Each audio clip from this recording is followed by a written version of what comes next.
Vegetable biryani தான் பாருங்கள். இதில் பார்த்தீங்கன்னா அந்த பிரியாணிக்கு தேவையான எல்லா மசாலாவும் போட்டு வணக்குங்க. ஓகேங்களா? வெங்காயம், பச்சை மிளகா, தக்காளி போட்டு வணக்குங்க. இதுக்கு தக்காளி போட்டு வணக்கி விடுங்க. டிஃபன் இட்லி. ஓகேங்களா? ஓகே, வெந்துருச்சு. இங்கே வந்து அந்த தாலி சாப்பாட்டுக்கு அரிசி இது பண்ணிகிட்ருக்கேன். ஓகேங்களா? தண்ணி ஊற்றி வச்சுருக்கேன். வெங்காய குருமா செய்கிறாங்க.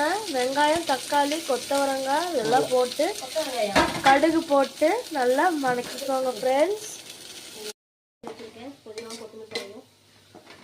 Idli ready friends. சோயா நல்லா மிக்ஸ் பண்ணிக்கோங்க.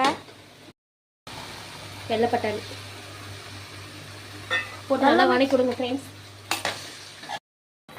பதினாத்தலை கொத்தமல்லி தலை கொஞ்சம் நெய் ஆட் பண்ணிவிட்டு குக்கர் மூடி வச்சு விசில் வந்தோடனே இறக்கி வச்சுருங்க. ஓகேவா ஃப்ரெண்ட்ஸ்? இன்றைக்கி பிரேக்ஃபாஸ்ட்டும் தென் லஞ்சு தான் பார்க்க போகிறோங்க. இங்கே பாருங்கள், வெஜிடபிள் பிரியாணி. ஓகேங்களா? அதுக்கப்புறம் பொட்டேட்டோ, மினி பொட்டேட்டோ வறுவல். இங்கே பார்த்தீங்கன்னா குருமா. இது வந்து இட்லிக்கு. ஓகேங்களா? Morning breakfast. இது வந்து கடிச்சிக்கிறதுக்காக சுண்டல். ஓகேங்களா? பிளாக் சுண்டல். இது தயிர். இன்றைக்கி எங்கள் வீட்டு சாப்பாட்டு மணி இவ்வளோ தான் ஃப்ரெண்ட்ஸ். உங்கள் வீட்டில் என்னங்கிறது கமெண்ட் பண்ணுங்கள், ஷேர் பண்ணுங்கள், பிடிச்சிருந்தா லைக் பண்ணுங்கள், சப்ஸ்கிரைப் பண்ணுங்கள்.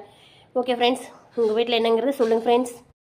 யார் யாருக்கெல்லாம் வெஜிடபிள் பிரியாணி பிடிக்கும், இட்லி பிடிக்கும் அப்படிங்கிறது கமெண்ட் பண்ணுங்கள் ஃப்ரெண்ட்ஸ். ஓகேங்களா? பாய்.